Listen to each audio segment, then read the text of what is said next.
At some point, you've likely heard of Rivals, but if you haven't, here is its quick history. On June 28, 2024, Nosniy Games, creators of Treasure Quest and Super Golf, officially released their most ambitious project yet. A game that at the time of this recording has reached over 11 billion visits. After combining movement, tactical gameplay, and a wide arsenal of weapons, Rivals was born. And like every major first-person shooter before it, competition followed. Because in games like these, competition is inevitable. It creates players with histories, stories you might not know. From tournament champions, to rising content creators, to massive clans and leagues, to famous cheaters, scammers, and players who would shape the game's history. This is the history of Roblox Rivals. And the winner is Rivals! Let's go! Go on, let's go! Let's go! Alright, so you guys have been asking me non-stop to play some Rivals. This is it, Roblox Rivals, the most intense first-person shooter game on Roblox. Today, I'm going to play Rivals right. Can you learn 24 rival skills in only 24 hours? Oh, this is gonna be so different. Okay, so the brand new Rivals update is coming out. Rivals Season 3, the big update. Let's go ahead, let's watch the trailer, and then we'll hop into the update. Here we go right here.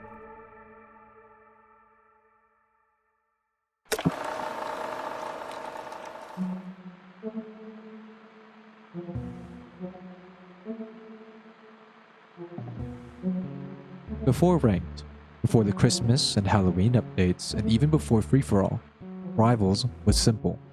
Step on a pad, duel another player, with one goal in mind. How many times can you win? But Rivals was never originally intended to be a fast-paced FPS. It was first designed as a zombie PvE shooter. That idea was scrapped early. A full tester group was already built for it, before being dismissed when the direction changed. The project restarted from scratch, new testers, new vision, and eventually Rivals became what it is today. This is the early age. Back then, Rivals wasn't considered competitive, but what makes a game competitive is its community. And in that community, there was one shared goal. Number one on the leaderboards. If you were around in the earliest days of Rivals, two names would have stood out immediately.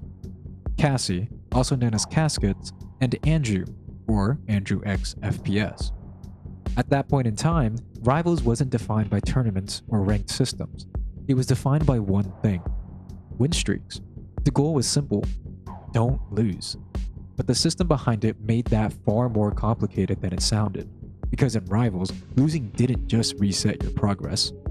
It cost you. Every time a player lost a streak, they had to restore it using keys. The first restore cost 5 keys, then 10, 15, 25, and so on, all the way up to a cap of 100. At the highest level, one mistake wasn't just a loss. It was a resource drain. A system that punished inconsistency with increasing cost, turning streaking into both a skill test and an economic grind. And that's what made it one of the most punishing systems in early Rivals. Cassie was one of the first players to push that system to its limits. She became the first known player to reach 5,000, then 6,000 win streak, eventually peaking at around 6,800. For a period of time, she was viewed as untouchable, but her reputation was never stable. Before Rivals, Cassie originally came from Breaking Point, another Roblox game where she also reached the top of the leaderboard. According to players close to her at the time, including a user known as Yuki, many of the top players in that scene were already heavily involved in cheating. So back in 2020, I started a game called Breaking Point, and in that, Cassie was the #1 leaderboard player as well. In that game though, it was very normalized to cheat just to get wins. So people would like have like scripts and stuff custom made to like auto kill things. And it was to the point where like she had, I think, 12 instances of Roblox running over 2 PCs just to fill a server so that she can get infinite wins. Like, it was kind of crazy. But she was the #1 on there, and she would like cheat, obviously. So we became friends one day because I was just playing in a server and I got added by one of the top players at the time because I was dating one of the leaderboard players. Fast forward, I ended up meeting Cassie, and we just ended up becoming friends because of like Breaking Point. Still, early moderation didn't treat her as a confirmed cheater. In fact, multiple moderators at the time, including Connor and RioNQ, publicly defended her legitimacy, stating there was no concrete proof of cheating. At one point, discussions around Cassie became sensitive enough that even mentioning accusations could lead to moderation action. For a time, Cassie was officially considered legitimate, but behind the scenes, the story was more divided. According to Yuki, Cassie was part of a private friend group where players would run HVH matches, hacker versus hacker. These weren't official matches or part of any system, and as Rivals continued to grow, that history became harder to ignore. Outside of her gameplay, Cassie's influence extended further. With her position at the top of the streak leaderboard, she went on to create one of the earliest known clans in Rivals, Secrecy, a clan that would go on to influence how early groups formed, and how players began organizing themselves beyond just individual leaderboards. Despite all of this, her run would come to an abrupt end. On August 28, 2024, Cassie was banned. No full public explanation was ever clearly confirmed. And just like that, one of the earliest dominant streak players in Rivals history was gone. Meanwhile, Andrew represented the opposite end of that same era. Unlike Cassie, Andrew was a Rivals-born player. No external reputation, no prior scene, just raw progression inside the game itself. He climbed nearly every major leaderboard at the time. Levels, kills, wins. At one point, he reached number 1 across almost all of them, but the players he surpassed weren't insignificant. Fate was one of them, the first player to reach level 400, and one of the earliest to fully understand how overpowered the original katana system was. Another was Animal Friend 47, who had also held early dominance before being overtaken. Fate would eventually hold the top position for months, until Andrew eventually climbed past her. But unlike Cassie, Andrew was never fully committed to streaking long-term, and there's a reason for that. Because streaking wasn't just competitive, it was punishing. Every loss meant rebuilding your streak, using keys, and those costs scaled aggressively. 5, 10, 15, 25, up to 100 per restore. For high streak players, a single mistake could mean burning through hundreds of keys just to recover. One of the most extreme cases is a player named Leo, who accumulated over 40,000 keys spent purely on maintaining streaks. Using the legendary key bundle, which is 5,000 Robux for 1,100 keys, that alone translates to hundreds of thousands of Robux spent just to maintain a streak that could disappear in one match. And that reality is exactly why many players, including Andrew, avoided fully committing to streaking as their main focus. It wasn't just about skill, it was about sustainability. Despite that, Cassie and Andrew inevitably defined the same era from opposite angles. Cassie represented peak streak dominance, while Andrew represented consistent leaderboard control, and together they shaped the foundation of early Rivals competition. But that foundation wouldn't stay stable for long, because once players understood what was possible, they stopped playing for streaks and started playing for control. Because what happens when a top player stops competing individually and starts forming groups?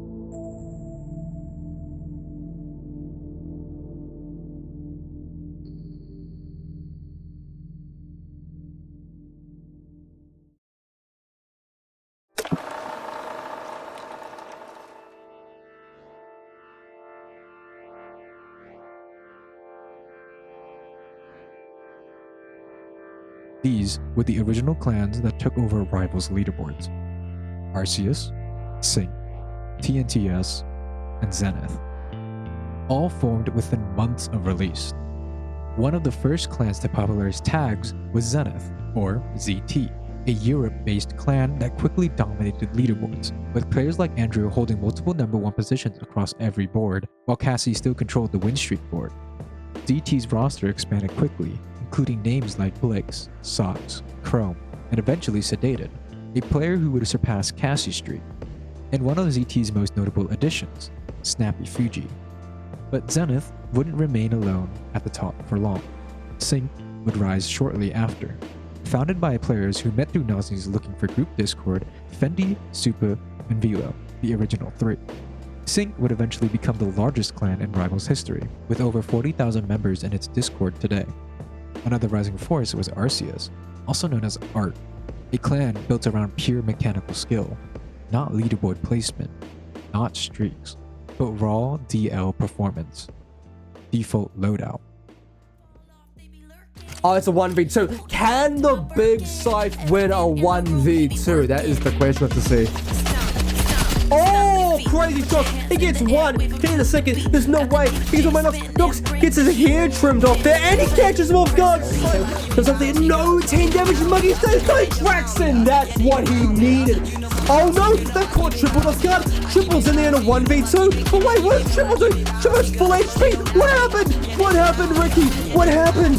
Swings it. Oh my god, the aim still. What was that from Triple? What was that from Triple? What was that from Triple? And he hits the owl. There's no way. Triple, what a massive clutch. The aim difference a little bit notable. I'm going to be honest. Havoc struggling.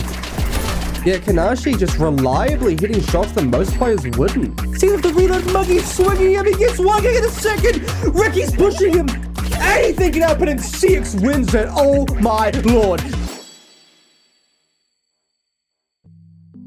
My name is Freezy Fuji. I founded ZT in around late July.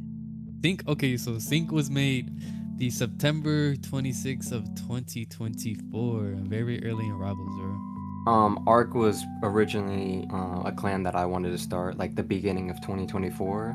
It was just a random idea. I didn't actually think like it would go through or anything. And it stood for Arceus because I liked Pokemon at the time. Right. What was the greatest part about being in a clan, owning it with a bunch of other people that all share the same goal as you in playing the game? Genuinely, I think it's a little bit, it's not as like exciting as you think it is, but I think the main thing I enjoyed was just having a community, you know? I'd say my favorite era of Sync would have to be Sync versus the 34. That's probably my favorite era. It was the most fun era. Like, Rivals was not boring. It was always something to, like, get on for. Going against Zorfi, all those top players, I threw Y. It was a fun era. It was a pretty fun era when, me, Mech, Zay, sniping each other against 34. That was probably my favorite era. So how did you get Arceus to be so big? Because back then when I was playing the game, there was a lot of you guys on that streak leaderboard, like taking over. Pretty much everyone would have it wasn't required, but a lot of people did it. They changed their display name to Arc, and eventually the leaderboard were filled with Arc, and people wondered like, what is Arc? So then people would start looking around, and then I started posting the Discord server link everywhere. How did you get people to join Sync? Like, how did it get so popular? Really just tryouts. Like, the more you post about Sync, like on YouTube, or like just promote it, when people see other big streakers in that clan, they're gonna think it's a good clan and they're gonna want to join too. So do you think any current new players, let's say from now, maybe the past 6 months, would even know about what ZT is or even heard of it? Possibly. It depends on how much ball you know. Like, it's quite, not many people like at the top really know about it. I know that back in the day, obviously it was huge. Exactly, yeah.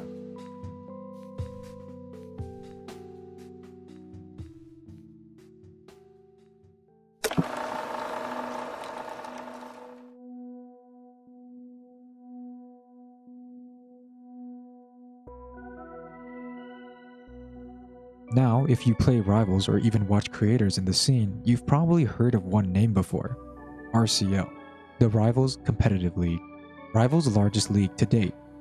With over 40,000 members in its Discord, RCL wasn't just a server, it was a system. Dedicated channels, staff teams, and structured ranking format where players were placed from R1, the lowest rank, all the way up to R10, the highest rank achievable.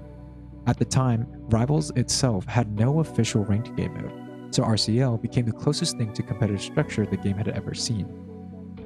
And it changed everything. RCL has gone through 3 major versions across its history.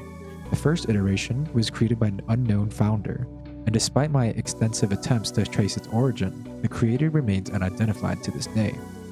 The original server was eventually purchased and restructured by T.H.O.R, a known figure in Roblox competitive leagues. T.H.O.R had originally managed multiple leagues before, including MCL, the Murderer vs. Sheriff competitive league, and BCL, the Bed Wars competitive league. After acquiring RCL, she rebuilt it into a formal competitive ecosystem. But before T.H.O.R's version of RCL, there was another major league forming at the same time, CRL, the Competitive Rivals League, founded by Corex and Nevo, also known as SAS. CRL was the first league to fully host structured competitive play at scale.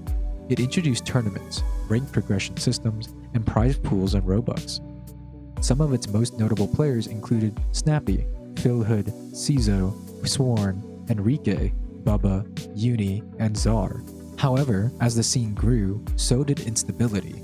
Cheating accusations became more frequent, and competitive integrity began to shift. And from that environment, new players would rise. Players like Cxteo and Binkle would later carry into the next era of RCL. After T.H.O.R's acquisition, RCL quickly expanded to over 30,000 members, but it wouldn't last forever. The league eventually shut down as T.H.O.R moved on to other projects. At the same time, another structure was forming, Rivals Guardians. Created by Philhood and Avion, it was originally designed as a coaching and improvement server, a place for players to learn, improve, and be guided by high-level talent. But it didn't stay that way for long. T.H.O.R would later acquire Rivals Guardians and transform it into a new version of RCL, effectively reviving the league system under a new structure. Modern RCL, as it exists today, is run under T.H.O.R's ownership with a full administrative ecosystem, including rank management, which is responsible for assigning player ranks, a justice department, which is responsible for reviewing tournament VODs, and recording policy enforcement, ensuring competitive integrity. And that's where things become far more complex. Because to verify competitive matches, players are required to follow strict recording procedures. At the time of early 2025, these included disabling secondary monitors, recording Roblox launch from startup, opening Task Manager, and enabling specific Windows security settings. All to ensure no external tools were active. But even with these checks in place, it didn't guarantee fairness. Bypasses existed, workarounds existed, and in some cases, innocent players accidentally exposed personal information, full names, emails, and even addresses while completing recording requirements. And yet, despite all this structure, RCL became the defining force of competitive rivals, creating some of the most recognizable names in the game's history.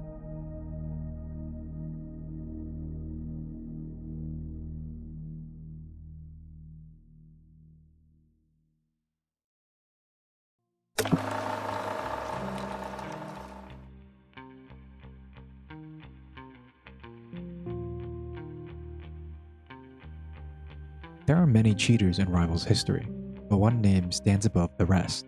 Not Kanashiiy, not Czar, Snappy. At the time, Snappy wasn't just another competitive player. He was a key member of RCL's early staff team, trusted with ranking players and involved in the Justice Department, and still actively competing in tournaments at the highest level. And for a long time, he was considered Rivals' best player. Snappy originally came from another competitive Roblox title, most notably Arsenal and Philhood. It was through those games that he met Freezy, a ZT figure who would later connect him deeper to the Rivals competitive scene. I knew Snappy from Fuji, which is a crew from the game Philhood, and he was, I think, he was a relatively good player at Philhood, and because it is such like a cheater-infested game, I'd be surprised if he cheated on Rivals and then didn't cheat on Philhood, because on Philhood I think, when I was rank 2 in EU, he was about rank 10. So his like display of skill wasn't significant at all on that game. So I wouldn't imagine that he would have cheated on Rivals a whole lot either. So him getting banned, that was also one of the things I was like, I can't trust anyone. From there, his transition was seamless, and his dominance was immediate. But Snappy didn't look like a typical cheater. There were no obvious exploits, no flying, no teleporting, no blatant in-game abuse. Instead, he fell under what the community would call a closet cheater. Someone who hides their advantage inside normal gameplay. Matrix, a Roblox external cheat. It gave him two major advantages: aimbot, which is near perfect aim assistance, and ESP, the ability to see players through walls. On paper, it was simple, but in game, it made him nearly impossible to read. While other players were reacting, Snappy already knew. With that advantage, Snappy climbed all the way to RCL's R10, the highest rank in the system. And for a while, that alone solidified him as the face of competitive Rivals. But eventually, things started to feel off.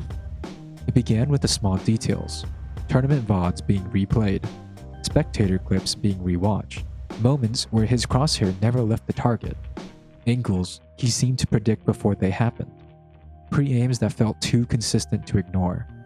And at first, it was dismissed as skill, but as more footage circulated, patterns started forming.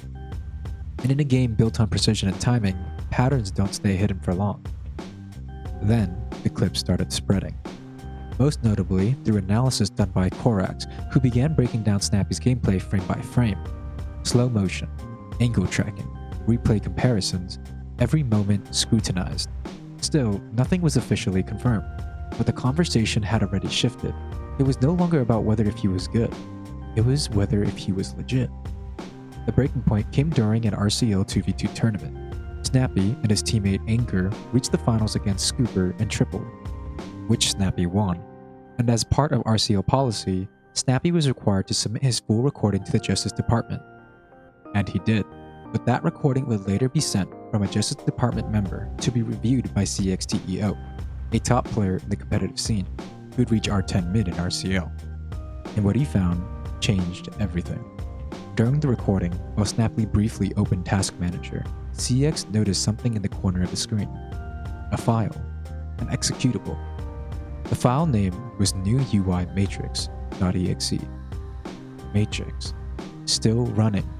Still active. Captured on recording. That was confirmation Snappy had been using Matrix during competitive play. After that moment, there was no debate left to have, no defense that held up, no explanation that changed the outcome. On December 1st, 2024, Snappy was banned. The player once regarded as the best in Rivals was gone, and what remained wasn't a legacy of dominance, but one of deception.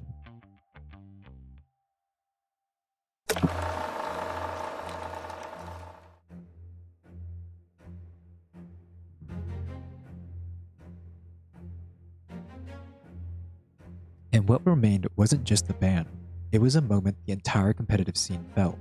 Because in Rivals, news doesn't stay contained for long, it spreads. And when a story like this breaks, there's always something or someone ready to amplify it.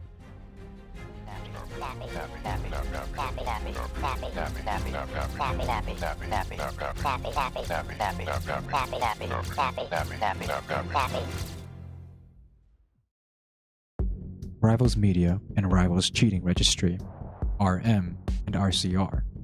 Now, Rivals Media is often confused with Rivals TV, but they are not the same. Rivals Media was the first true news outlet system inside Rivals, not focused on tournaments, not focused on leagues, but focused on the game itself. It was originally created by Alone, also known as Send Help 1 on Roblox. The concept was inspired by the Hood Media, a community that documented crew conflicts and in-game events, but Alone expanded that idea into something far more structured. While I was grinding one day, I decided, like, as a joke, I was like, yo, I should make like a Rivals like news server. And I'm not gonna say I originated like media servers or whatnot. Yeah. You know, I just decided to bring it into the Rivals Con because no one really had like a news like forum besides like, you know, the Nosniy Games server and like servers that would like have like the not overtakes, they would like post their wins or whatever. The server was originally just to put like to see who beats who.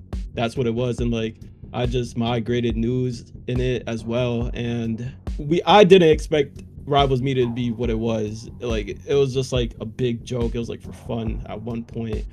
Rivals Media introduced a system where players could submit tickets, report matches, and publish overtakes, which are documented wins against notable players, creators, or competitive teams. Every match had to be verified, every result had to be backed with evidence, and for the first time, normal gameplay became public record. In December 2024, Rivals Media officially launched, and almost immediately it exploded in activity. Because now, Rivals wasn't just being played, it was being watched. Every streak, every upset, every controversial match was being documented in real time. Players like I3Y and Wesley were actively involved as well, not just as names being covered, but as participants inside the ecosystem itself. It was definitely a good thing, just ran poorly. Yeah, like, it caused so much like funny drama within the community. Like whenever before rank came out, you could just dodge comp. Like whenever you dodge comp, you would just get posted in there. So like it was kind of like shameful to do it. So like you would get more comp games. So that definitely helped the game out. That made the game a lot more fun. Like less people dodging because they're ashamed to get posted. Rivals Media also changed how moderation was perceived. Moderators would join live stages, spectate matches in real time, and publicly ban cheaters while the community watched. It turned enforcement into entertainment, and moderation into spectacle. But as the platform grew, so did internal tension between groups, between players, between clans operating under the same system. One of the most notable conflicts involved Alone and the clan 34, led by I3Y and Wesley along with others. During this time, Loath, a moderator connected to 34, would often spectate matches involving rival groups tied to Alone. At the same time, tensions between both sides began building behind the scenes. You know, when Loath came around Rivals Media, we had Loath get on stages and stuff. He would live ban people on stages for us. You know, it'd be good content, good news or whatever. Yeah. Then you know, we thought everything was cool. Then out of nowhere, you know, Loath just kind of somewhat is inactive in Rivals Media, doesn't type, doesn't really join stages anymore. We probably are just thinking he's just a mod or whatever, he has other to do. Then out of nowhere, whenever my friend group would play I3's friend group, Loath would just come out of nowhere, just spectate all of us. He would spectate us but not spectate 34, and we're like, bro, what the is that about? It's obvious pocket modding. They think we're closeting, but... And then the situation escalated. Not from a match, not from a gameplay, but from a message. A player known as Korax sent a message containing a GIF that revealed Loath's address. Whether intentional or not, it caused immediate backlash, and in response, Loath believed Alone may have been involved. Then later on, Korax joins the server and just makes a GIF of Loath's address, and you know, Loath thinks we're part of that. Then that moment triggered the first major collapse. Nosniy Games stepped in, and within days, Rivals Media was effectively wiped from Rivals itself. A system message followed, associated with Rivals Media. Thousands of members were removed in a matter of days, all banned from Rivals. Inside the aftermath, Saint, another key figure in the server, was added to a group chat containing a message directly from developer Sensei Warrior. While not directly part of Rivals Media shutdown, the incident also brought attention to broader conflicts within the community, including criticism and opinions surrounding clans like 4LC, a topic that will be revisited later in the timeline. I don't know, Sensei, all I seen was Sensei joined the server, right? And then I got added to a group chat with Sensei and Lowe's. And then it was really just Sensei telling me about the server is a big toxic community. He said that it's the community was really problematic, toxic, and it's perpetuating slandering and doxing of select team members, which is Loath and Petrola. And just like that, Rivals Media was gone. But its impact didn't disappear with it. Other servers would attempt to replicate what it created, the most notable being Rivals TV, which still exists today, hosting tournaments, overtakes, and structured community coverage.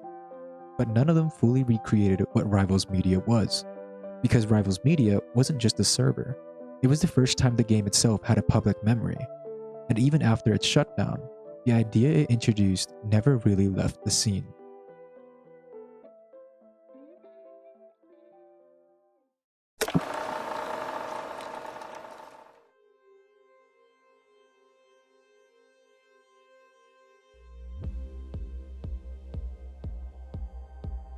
Korax, a name mentioned earlier.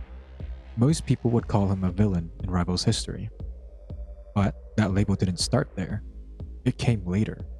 Cxteo was the creator of RCR, the Rivals cheating registry, a server built with one purpose in mind: to expose suspected cheaters in the competitive scene. At first, it wasn't hated. It was needed. RCR gathered clips, VODs, and gameplay footage from top players, breaking them down frame by frame. Every flick, every reaction time, every impossible read was analyzed through editing software and pattern recognition. To some point, it looked like justice, a safeguard for a game that couldn't fully police itself. But to others, it was something else, a system built on interpretation. And interpretation is never clean. RCR would begin targeting high-profile players, names like Ricky, building public cases from compilations of clips and statistical oddities. Sometimes they were right, sometimes they weren't. But once a name entered RCR, it rarely left clean. And Cxteo didn't just stop at gameplay. He and his team, including Track 2 and Track 3, both tied to RCL and CRL justice systems, became heavily involved in enforcement culture itself. Recording policies, cheat detection standards, and ban recommendations all began to orbit RCR's influence. Over time, the line between investigator and authority started to blur. Then came the shift.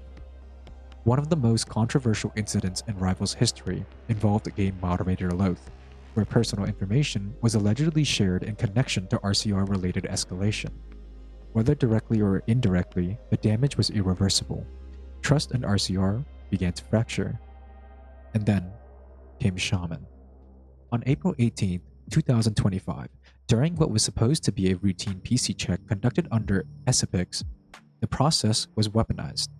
Shaman's system was compromised, and sensitive personal information, including full name, address, email, and linked accounts, were exposed. And it didn't end there. According to multiple accounts, Shaman was also threatened with demands of $1,000, or further personal data leaks would follow, including documents like CVs and even passport-related information. What started as a verification had crossed into something far more dangerous. This wasn't just about cheating anymore. It was about control. And after that incident, PC checking itself began to die out across the competitive scene. Now, a more notable moment for RCR's history was during the period of when Cxteo docked certain staff members in Nosniy Games, which forced a few staff to retire. A cease and desist was issued by Sensei Warrior directly towards Cxteo, marking one of the first times the system itself openly pushed back against RCR's actions. But the reputation had already changed. To some, Cxteo was still a necessary watchdog, someone doing what others refused to do. To others, he had become something entirely different, a figure who didn't just expose cheaters, but decided what truth was. Today, RCR still exists, but it's no longer centered around investigation in the same way. Its influence shifted, its presence changed, and instead of defining cheaters, it became part of the controversy it was built to prevent. And Cxteo was at the center of it all.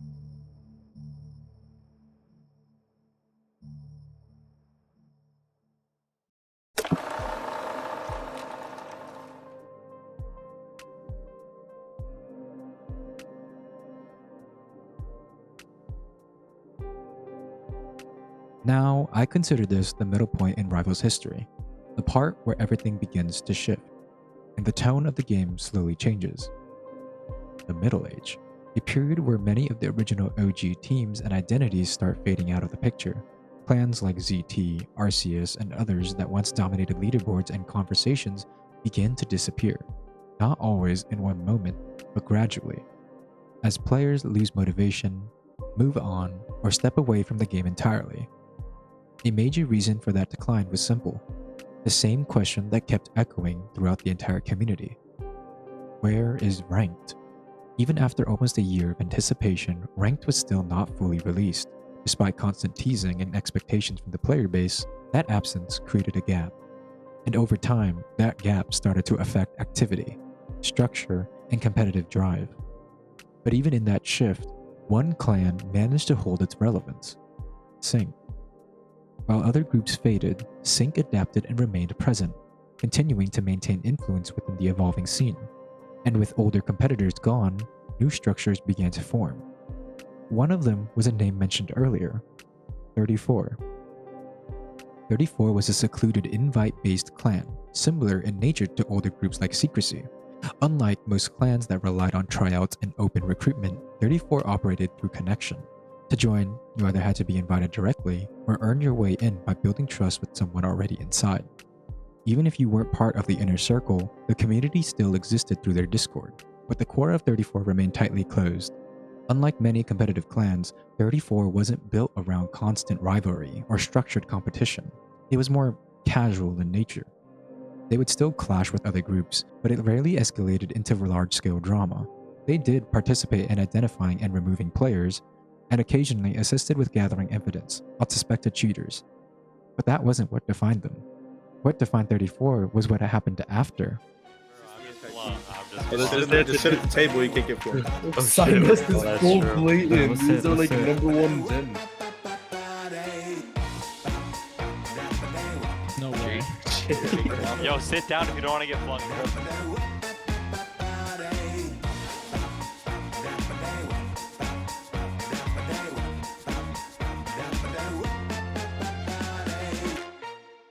Our cookouts, the 34 cookouts when we like 34 cookouts. Infamous When we- cookouts. yes, when we banned like big players from like a different clan or anything, we did a big cookout. Just if you can, like, what type of player, which players did you ban and how did you ban them?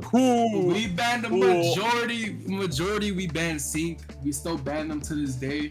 We still do investigating on them. And interestingly enough, there is one connection between Sync and 34. They both had one player in common, Zorfi, a name that at this point in Rivals history was beginning to circulate far beyond just competitive circles, and would soon become something much larger than either clan could contain.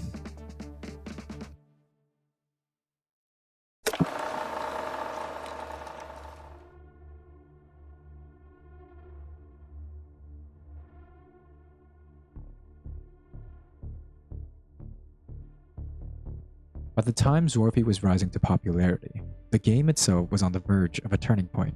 Something the community had waited nearly a year for was about to arrive. Ranked. And when it did, it didn't just meet expectations, it exceeded them. The player count surged beyond anything Rivals had ever seen. Hundreds of thousands of players returned, and just as many experienced it for the first time. Rivals was nearing 1 million concurrent players, all of them stepping into ranked. For the first time, Rivals felt alive again.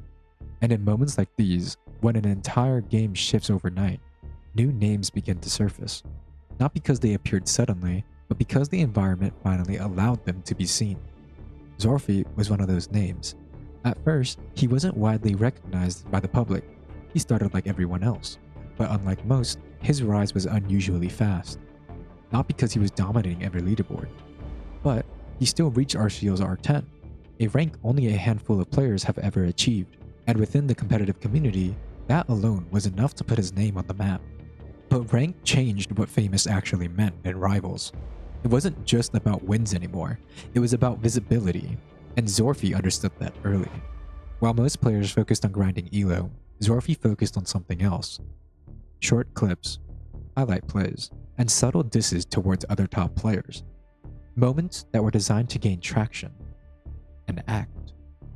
And at first, it was simple content creation, but his presence began to divide the community. To casual players, he represented the new face of ranked. Finally, a chance where a player with true competitive skill is able to make it as a content creator. While competitive players, something about him didn't feel right. And as rank continued to grow, so did the attention on the name Zorfi. Until it wasn't about ranked anymore, it was solely fixated on him. But when attention is sought, and when a player begins to stand out, people look closer, and Zorfi was no exception. Though his content was already skyrocketing in views, he still participated in the competitive scene. And it was this same scene where Zorfi would solidify his place as a top competitive player, the place where it all started. But eventually, it would be the place where it would all end. Clips were gathered slowly over multiple months, moments that didn't seem unusual at first, but began to feel off when more were put together. Aiming that seemed robotic, peaks that seemed perfect every single time, and plays that looked almost inhuman against high-skilled opponents. Individually, none of it meant anything, but in a competitive scene like Rivals, patterns don't go unnoticed for long. To most casual players, it was nothing more than a highlighted gameplay. True skill in a newly competitive era. But within the ranked and RCL communities, a different conversation began forming. Not accusations, at least not yet, just questions. And the more clips circulated, the louder those questions became, until those questions finally stopped being quiet. Because in a game built on competitive nature, where precision, mechanics, and consistency play the biggest role, it always invites suspicion. And Zorfi was too consistent. At first, speculation stayed contained within small conversations, Discord messages, clip discussions, and private calls between competitive players. Not only was everything about Zorfi's gameplay being analyzed by competitive players, but it eventually reached RCR. And with how Corex normally conducts his research, each clip was reviewed, slowed down frame by frame, until the report was released publicly to the community. Now, again, not everything in RCR is 100% true, but to some players, RCR catching on is all that's needed to determine a player's legitimacy. Even if others didn't fully believe these accusations, there was only one way it would truly matter. The moments these clips were placed in front of the staff team at Nosniy Games was the moment the final second ticked. And finally, on October 28th, 2025, Zorfi was banned. Zorfi was not cheating, like when his accusations were like a thing, when they were like really big. He started cheating out of nowhere. He wasn't cheating. Yeah, he wasn't cheating. Out of nowhere, he started cheating when he was playing for Sync, and he just made it like super blatant. Because I feel like if he was cheating the whole time, I feel like he'd hide it better. But he had like a week where he was just cheating, and it was just so blatant, and that's how he got banned. Like, you believed he wasn't cheating at all until he wasn't cheating at all. Yeah, so exactly. He got the Sync, yeah. And then you could tell right away. Worse. Right. How did it hit you when Zorfi was banned? How did it hit, bro? I was surprised when he first got banned. I thought, okay, it happened twice, and he got unbanned 10 minutes later. So I thought it was just another quick unban, but he never got. We waited for days, never got unbanned. Yeah, it really shocked us.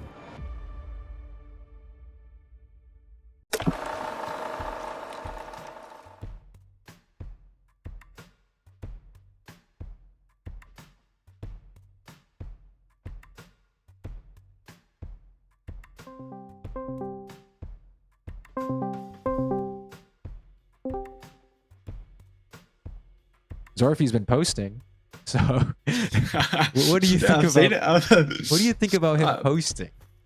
It seems like he needs to get his bag. I mean, he does. He is getting his money. Yes, he is getting his bag. I mean, I can't really stop it. He's just gonna keep. He's just gonna keep on doing it. I mean, every single account he does get banned. Every single one he makes a video on, and that's probably eating into his profits. I'm assuming he's, buying new accounts. Zorfi, one of the largest creators that got banned.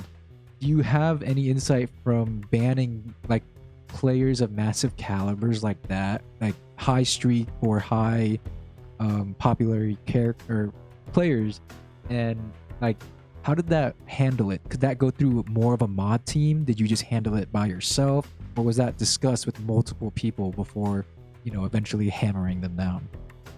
So what I will say is that everything goes through the team, right? And things do get escalated to me, let me tell you. Generally speaking, these really big bans, you have to be super careful because there's a huge community behind these people. Everyone's gonna get mad if you ban them or don't ban them. Tell you what, people are never gonna be happy. Like, I'll give you an example with the Jake thing. A lot of people were accusing him of playing with his brother on his account. A lot of people were saying that he wasn't. It was, it's how do you prove that, right? It's difficult. And no matter what you do, everyone's going to be really mad. Right. And I've had people talk about that. People say some of the times these bans are unjustifiable and that they don't have enough concrete evidence to be a ban.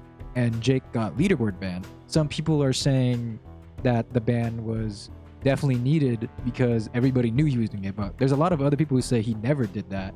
And what was your opinion on on that, like, how do you guys really tackle that? Because people say you guys get the staff team gets peer pressured into banning people because it could be such a negative influence on the game if most of the community thinks this one player is doing something that's wrong and the staff don't do anything about it.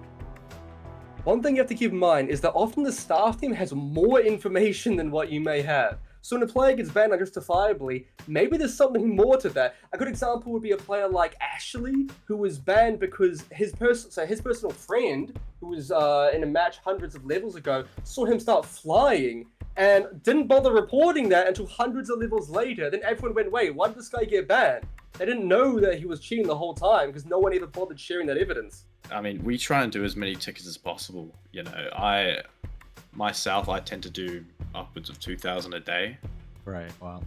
Like, I can do that while queuing. I can do that while doing anything, right? But it's a lot. Yeah. So that's definitely a hard part. It's just a lot. If you want, I can give you an idea of how many tickets we're sitting on at the moment. Sure. We're sitting at about 60,000 tickets. I think the benefit of what the mod team does now for the game is like they get rid of quite a bit of cheaters, and it's not like I feel like it's more like people play one cheater and think everyone is cheating, and then it spirals into an effect where everyone just starts cheating themselves.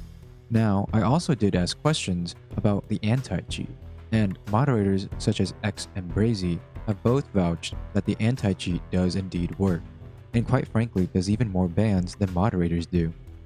After these interviews, a common answer from these staff always seems to surface, and it's that the staff team is very understaffed, with just under 25 members, and that when moderating such a large game like Rivals, they have to supervise over hundreds of thousands of players. This large task is what usually causes staff to retire and get overwhelmingly stressed.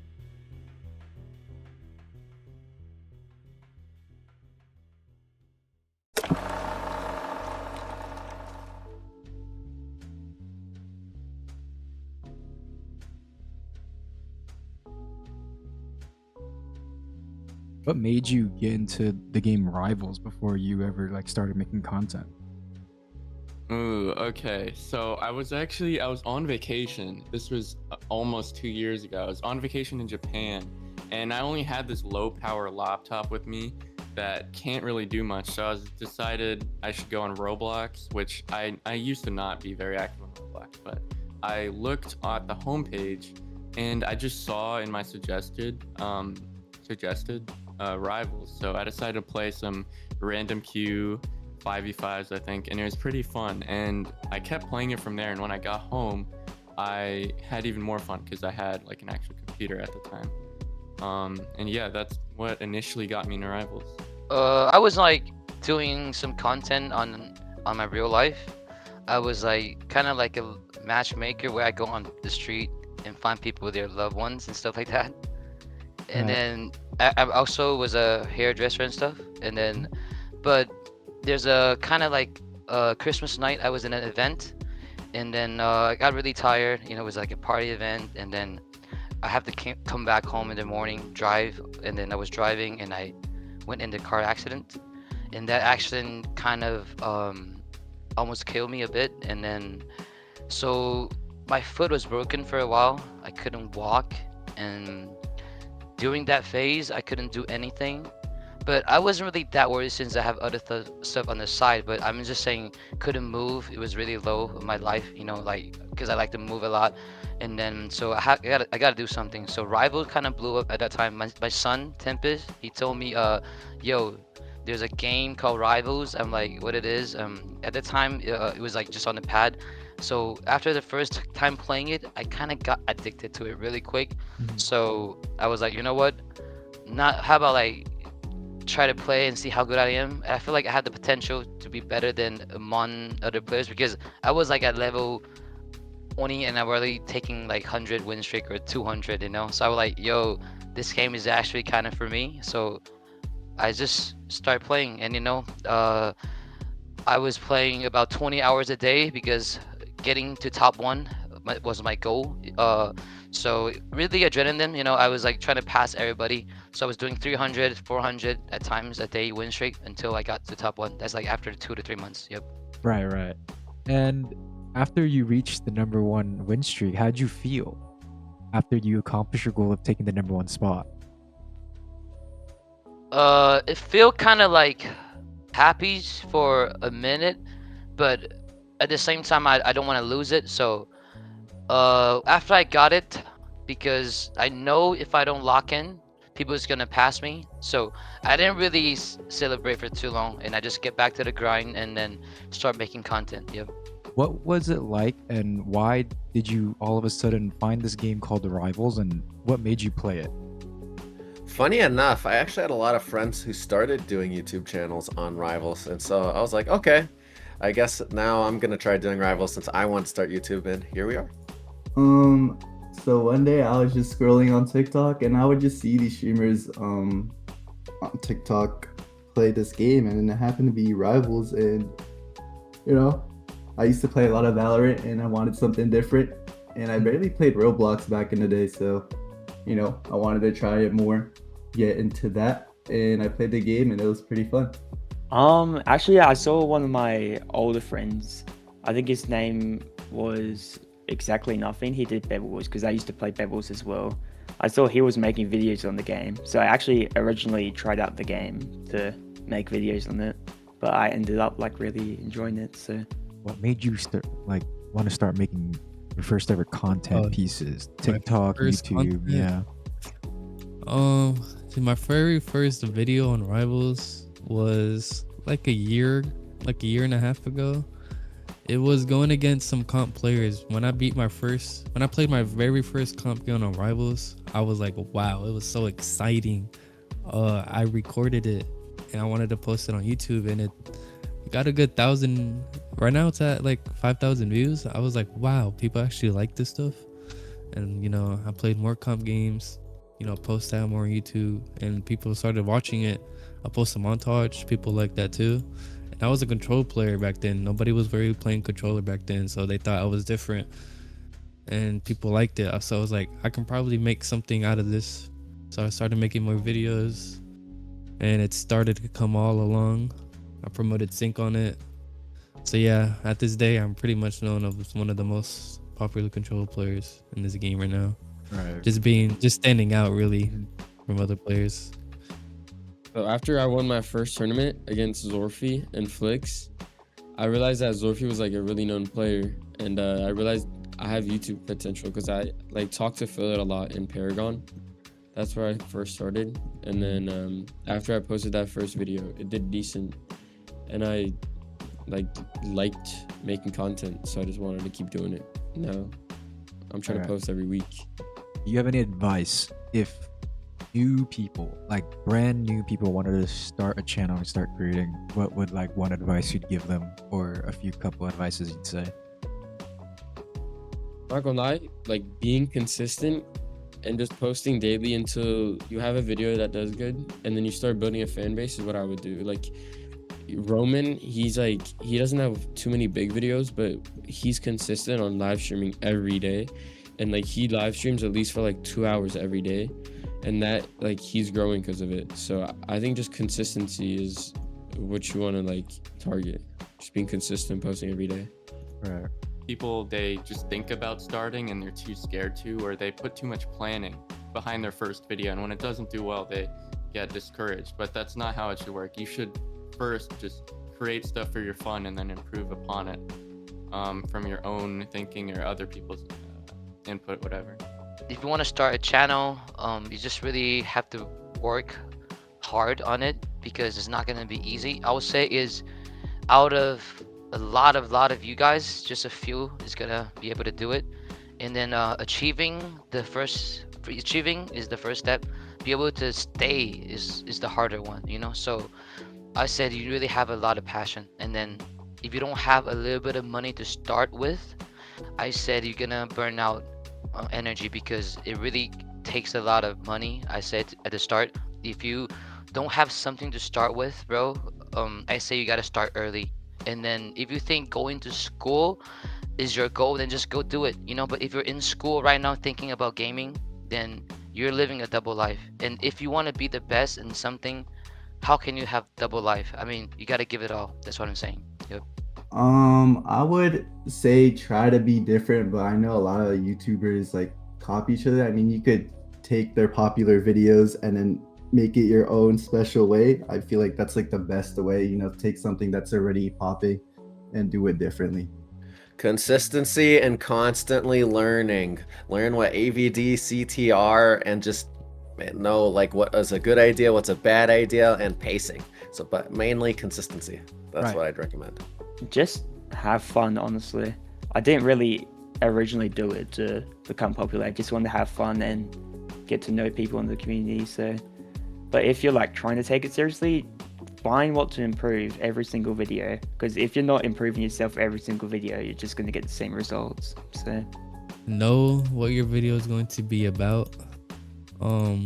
If you don't know how to do a thumbnail or edit your own video, I would suggest finding someone, because that's a really important part of content creation. Having a good thumbnail, having a pretty decently edited video, and having a great video idea will make your content watchable. People don't want to watch a screenshotted thumbnail, or like a stolen video. You know, just really got to be consistent too. What's the hardest part, the biggest struggle of being a creator? In this video, I think video ideas is probably the biggest struggle. Right. It's really, because sometimes Rivals doesn't update for like 2-3 months. So you really just gotta make something out the blue, and it's pretty hard when the game is bland, especially as a competitive player.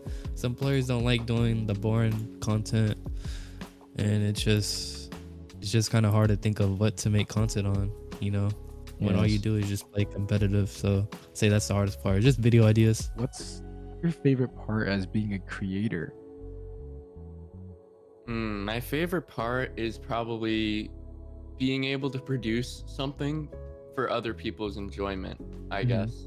Like my end goal is kind of, I'm not close there yet, but I want to be like Dan TDM, Flamingo, something like that. Like I want to be something that kids are excited to see when I upload, and they can rely on me for a consistent output of enjoyment. And I also love just meeting other creators, I guess, and interacting with people that enjoy my stuff. I think my favorite thing I hear from like fans, whatever, is that I inspired them to do something like play Rivals or make videos themselves.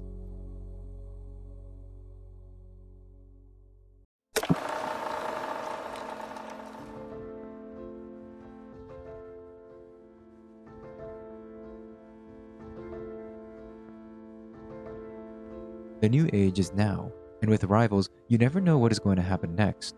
This game has created so many great moments. It's given creators a chance to create entertainment, and it's given the community what they deserve: fun. Not only will Rivals be evolving, but clans will be too. Clans such as Paragon and 4LC have been in the main spotlight for the past couple of months, while new legends in RCL are being witnessed right now. Though newer players miss so many great eras of Rivals, they are still here for the ride, because who knows what's in the store for the future.